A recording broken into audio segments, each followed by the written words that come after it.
Welcome back to GMP Scenario, presented by PharmaContentLabs.com. All right, let's talk about becoming a corporate detective. We're going to put on our investigator hats today to solve a mystery that pops up all the time in business: what really went wrong. And look, this isn't just about pointing a finger at a problem, it's about finding the real, hidden why before it blows up into something much, much bigger. So picture this. You've got a problem on your hands, a deviation, as they call it. The file's sitting right there, the clock is ticking, and deadlines are screaming your name. You know what happened, but the single most important part of the file is just blank, the root cause. And as the days go by, that blank space starts to feel heavier and heavier. The pressure is definitely on. So, you might be wondering, is a situation like this really that big of a deal? I mean, it's just a piece of paperwork, right? It'll get figured out eventually. Or is it something way more serious? Oh yeah, it is a major problem. From a compliance standpoint, an issue without a known root cause isn't just some unanswered question, it's an open control gap.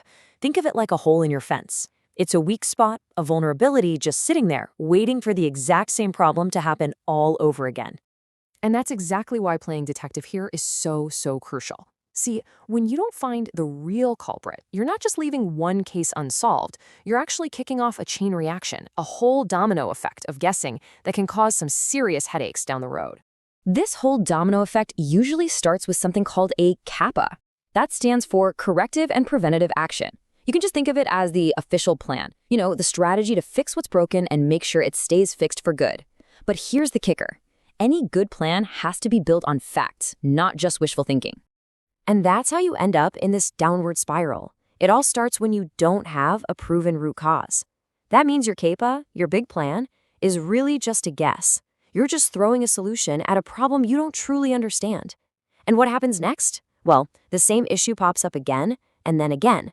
Pretty soon, these repeat problems aren't just one-offs. They're a trend. And you know who loves finding trends? Inspectors. That's how these things turn into major inspection failures. So how in the world do we avoid this mess? Well, we need a playbook, a methodical, step-by-step process to guide our investigation. It's time to stop guessing and start digging for the truth, like a real detective. Now, the absolute heart of any good investigation is what we call a root cause hypothesis. And this is a really important distinction, so listen up. A hypothesis is not an opinion. It's not a hunch. It's a formal, testable theory about what caused the problem. It's something you can actually set out to prove or disprove using cold, hard evidence. This whole investigation really boils down to 3 key steps. First, you've got to lock the scope. That means defining exactly what happened, where it happened, when, and who is involved. No fuzzy details. Second, you build your evidence list. You gather all the facts.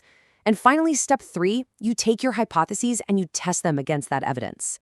Building that evidence list means you're out there collecting every single clue you can get your hands on. We're talking official records, system logs, data pouring out of your equipment, and maybe most important of all, interviews with the people who were actually there. Every little piece of data is a clue that could help you crack the case. And, just like in any good detective movie, you can't just find one theory that kind of fits and call it a day. A real investigator has to prove their case beyond a reasonable doubt. And that means you have to actively try to poke holes in your own theory. You have to rule out all the other plausible explanations. Only when your theory is the last one standing can you confidently close the case. This brings us to probably the single most common mistake that people make in these situations. It all comes down to one simple but powerful idea. You have to prioritize proof over opinion. Every time. There is absolutely a right way and a wrong way to approach this. The wrong way, and believe me, it's tempting when you're under pressure, is to jump straight to the solution, the CAPA, and then try to work backward to find a cause that fits your solution. The right way? You do the detective work first. You prove the cause with solid evidence, and then you design a fix, a CAPA, that is directly and logically linked to that proven cause.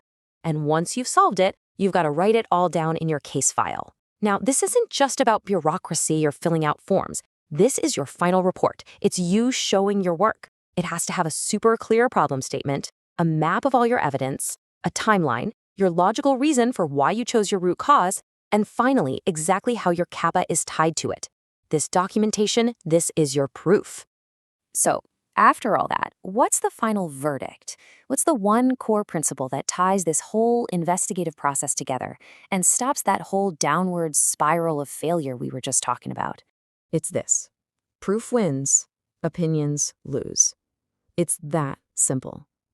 In any investigation, doesn't matter if it's on a factory floor or in a C-suite, this is the golden rule. Opinions are cheap, and they're often wrong. Evidence, that's hard to get, but it leads to real, lasting solutions. You have to follow the evidence. So I'll just leave you with this question to chew on. Take a look around your own work, maybe even your own life. Is there some nagging, recurring problem that you've just been guessing at? Where could you apply this detective's mindset? Really dig in, find the proof, and finally solve the case for good.